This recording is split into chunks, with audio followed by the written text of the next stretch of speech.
Semina: Imani ifanikishayo, sehemu ya 3. Kipengele: imani katika maamuzi ya kila siku. Utangulizi. Je, umewahi kufika mahali pa kufanya uamuzi halafu ukahisi kuchanganyikiwa kabisa? Uchague nini? Uende wapi? Ufanye nini? Na mara nyingi zaidi unajiuliza, je, huu ni uamuzi sahihi au nitakuja kujuta baadaye? Ni watu wangapi leo wanaishi na majuto kwa sababu ya maamuzi waliofanya bila kumshirikisha Mungu? Ni watu wangapi wameingia kwenye mahusiano, kazi au mipango ya maisha bila mwongozo wa Mungu? Karibu katika Maisha na Neno Uzima kwa wote. Subscribe, comments, like and share kama bado haujafanya hivyo. Yote tunafanya kwa upendo unaokaa ndani yetu, na ili kuendelea kupata maarifa haya hapa Maisha na Neno. Sasa tuendelee na darasa letu. Swali la msingi ni hili: je, maamuzi yako yanaongozwa na imani au yanaongozwa na hofu, hisia na presha za maisha? Tatizo ni nini basi? Ni kuishi kwa hisia badala ya imani. Wapendwa, changamoto kubwa katika maisha ya wengi si kukosa maombi, ni kukosa mwongozo sahihi katika maamuzi. Watu wengi wanaomba lakini hawasubiri majibu. Wanataka mwongozo lakini wanakimbilia kufanya maamuzi. Wanamwamini Mungu lakini wanafuata hisia zao. Ndiyo maana utaona mtu anaamua kwa sababu ya hofu ya kupoteza nafasi. Mtu anaingia kwenye mahusiano kwa sababu ya upweke. Mtu anachagua kazi kwa sababu ya pesa tu bila amani. Na matokeo yake ni nini? Majuto, maumivu, kupoteza mwelekeo wa maisha. Kwa nini? Kwa sababu maamuzi mengi yanafanywa kwa macho, kile kinachoonekana kizuri; hisia, kile kinachojisikia vizuri; presha, kile watu wanataka uone, lakini si kwa imani.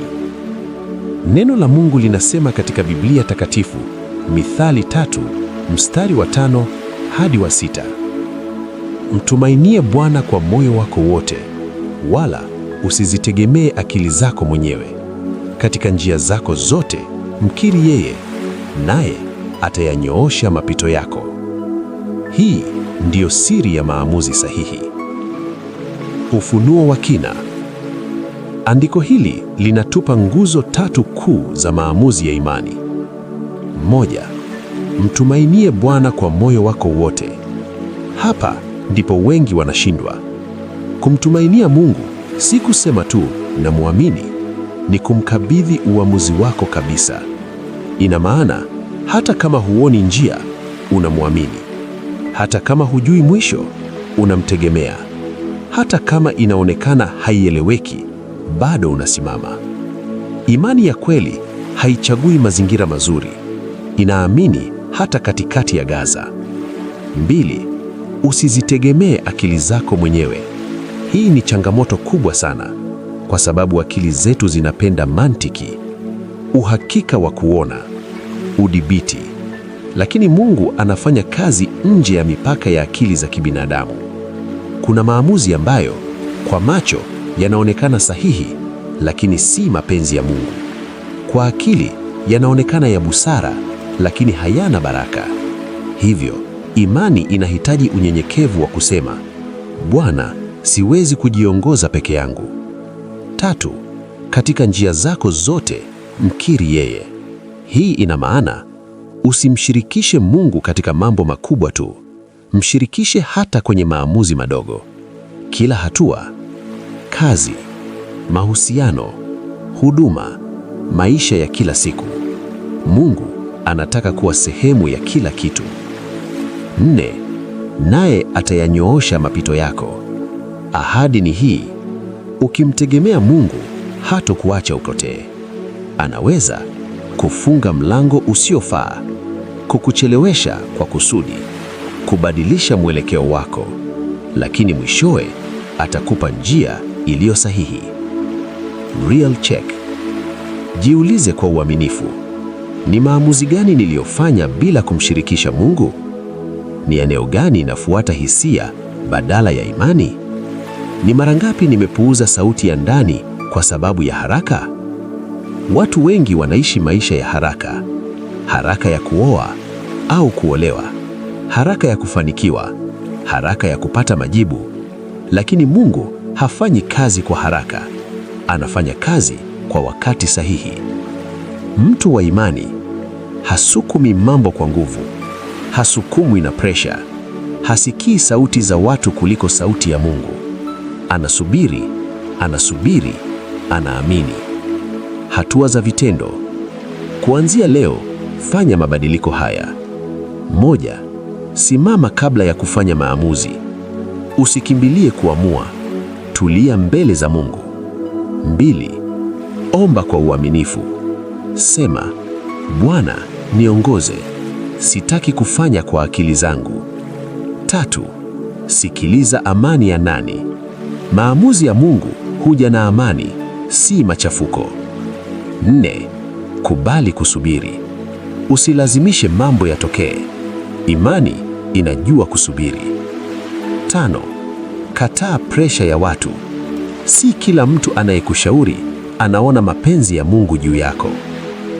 Je, unajua? Kumbuka hili daima. Maamuzi sahihi hayaji kwa haraka, yanakuja kwa imani.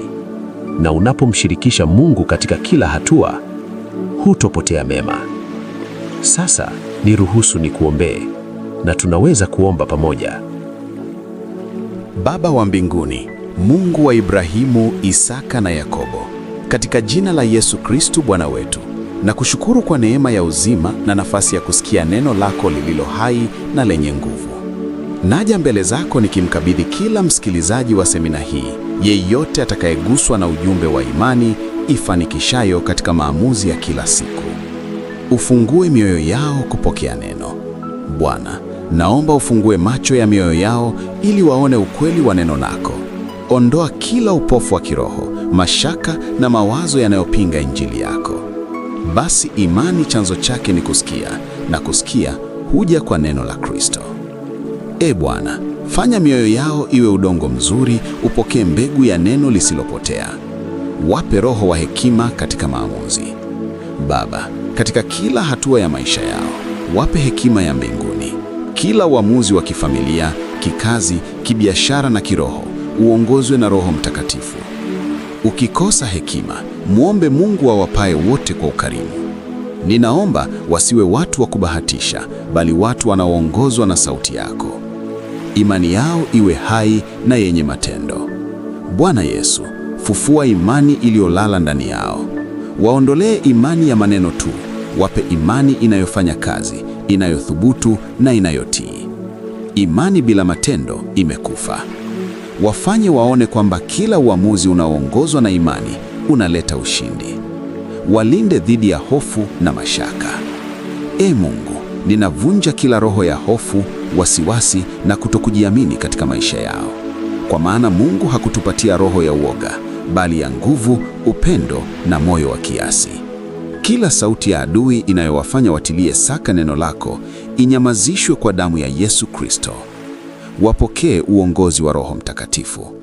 Roho Mtakatifu, kaa ndani yao na uwaongoze katika kila uamuzi mdogo na mkubwa. Wafundishe kusema ndio kwa mapenzi ya Mungu na hapana kwa yale yasiyo sahihi. Roho wa kweli atawaongoza katika kweli yote. Maisha yao yawe ushuhuda wa imani ifanikishayo. Bwana, naomba kila msikilizaji awe ushuhuda hai wa kwamba imani katika Kristo inafanikisha maisha. Watu waone tofauti katika familia zao, kazi zao, biashara zao na maamuzi yao ya kila siku. Bwana ndiye mchungaji wangu, sitapungukiwa na kitu. Baba, tunakushukuru kwa ushindi katika Kristo Yesu. Tunaamini kwamba kila aliyesikia neno hili hatabaki kama alivyoingia, bali atabadilishwa kwa nguvu ya Roho Mtakatifu. Katika jina la Yesu Kristo aliye hai. Amen na amen.